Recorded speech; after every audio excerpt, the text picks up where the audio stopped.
TS ব্লগলৈ আপোনালোকক স্বাগতম জনাইছোঁ আৰু আজি মই এটা নতুন ভিডিঅ' লৈ আহিছোঁ আপোনালোকৰ মাজত। মই আপোনালোকক আজি দেখাম দহি কেনেদৰে বটিব পাৰি, একেবাৰে সহজ পদ্ধতিত দহি বটে কেনেদৰে। সো আহক ভিডিঅ'টো আৰম্ভ কৰোঁ। চাদৰখন প্ৰথমতে মই এনেদৰে বিছনাত পাৰি লৈছোঁ।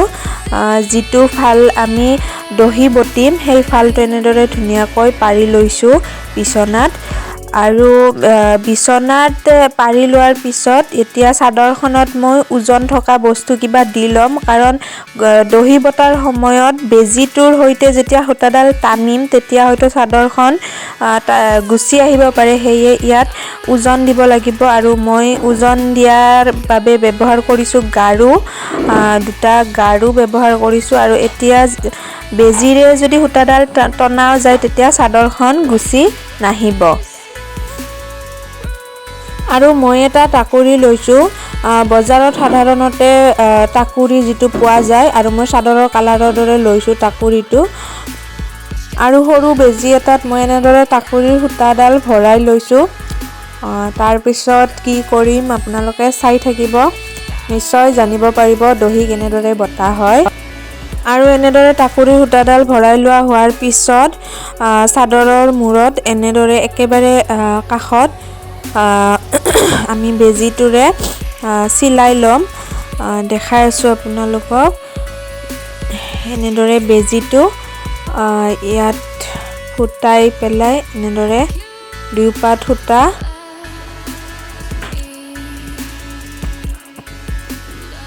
লৈ ইয়াত কেঁচিৰে কাটি দিম। আৰু এনেদৰে বেজীৰে সূতা কেইডাল এনেদৰে দি ল'ম। এটা সমান ডিষ্টেঞ্চত দি ল'ম যাতে দহিবিলাক সমান সমান হয়, দহিবিলাকৰ ডিষ্টেঞ্চটো সমান হয়। এনেদৰে দি ল'ম গোটেই চাদৰখনত প্ৰথমতে। তাৰপিছত আমি দহি বটা ষ্টাৰ্ট কৰিম। মই দহি বটাৰ বাবে আনিছোঁ বৰ্ণালী পাটৰ সূতা। এয়া এতোলা লৈছোঁ বৰ্ণালী পাটৰ সূতা।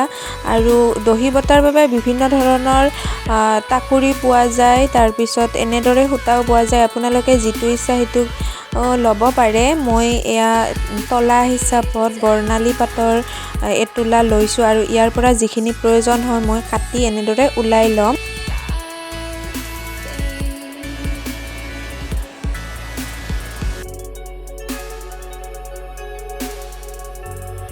আৰু প্ৰথমতে মই এটা গুঠনি গাঁঠি লৈছোঁ, কাৰণ আপোনালোকক দেখুৱাৰ সুবিধাৰ বাবে। আৰু এইটোৰ সমান গুঠনি এতিয়া দি যাম। আৰু এইদৰে সূতাখিনি টাকুৰিডালৰ মাজেৰে এনেদৰে দি পেলাই আপোনালোকে দেখিছে মই কেনেদৰে দিছোঁ। তাৰপিছত এইখিনি মূৰটো টাকুৰিডালৰ সেই পাতৰ ওপৰেদি আৰু এইফালে তলফালেদি আনি আপোনালোকে দেখিছে চাগে, আনি পেলাই মূৰটো এইখিনিৰ ভিতৰেৰে সোমাই এনেকুৱাকৈ গাঁঠিটো দি পেলাই ওপৰৰ ফালে সূতাডাল এনেদৰে টানি দিব। তেতিয়া এটা গাঁঠি হৈ যাব আৰু সূতাডাল এনেদৰে ওলাই নাহিব। এতিয়া আৰু গাঁঠি আৰু দিব লাগিব, এইডাল টানি জোৰত টানি পেলাই। তাৰপিছত গাঁঠিটো এনেদৰে তৰ্জনী আঙুলিটো এনেদৰে লৈ ল'ব। লৈ পেলাই এইটো এনেদৰে মই যিদৰে দিছোঁ দেখিছে আপোনালোকে, তল পিনেদি আনি আৰু এই তৰ্জনী আঙুলিটোৰ কাষেৰে আনি এইটো ইয়াত এনেদৰে গাঁঠিত টানি দিলে গাঁঠি এটা হৈ যাব। আৰু এতিয়া এনেদৰে দেখিব, এনেকুৱা হৈ যাব। আপুনি টানিলেও ওলাই নাহে আৰু একেলগে গোটেইখিনি লগ কৰি পেলাই এনেদৰে কেঁচিৰে কাটি দিব। একে সমানত, সেইটো গুঠনিৰ নিচিনা একে সমানত কাটি দিলে আপোনালোকৰ গুঠনি হৈ যাব।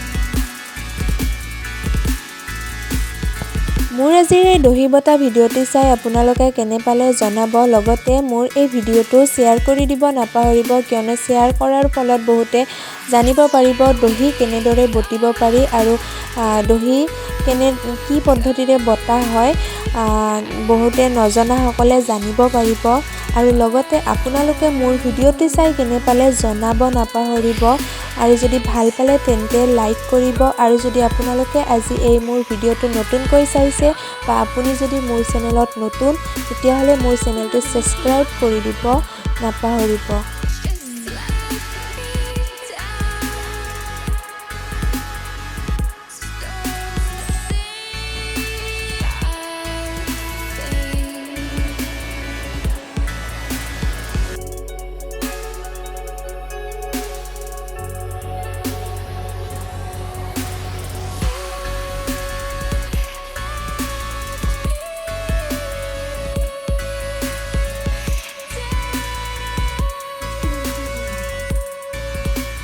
So guys, আজি ভিডিঅ'টো ইমানেই আছিল আৰু এনেকুৱা ধৰণৰ ভিডিঅ' পাই থাকিবলৈ stay tuned, Piaz Vlogs।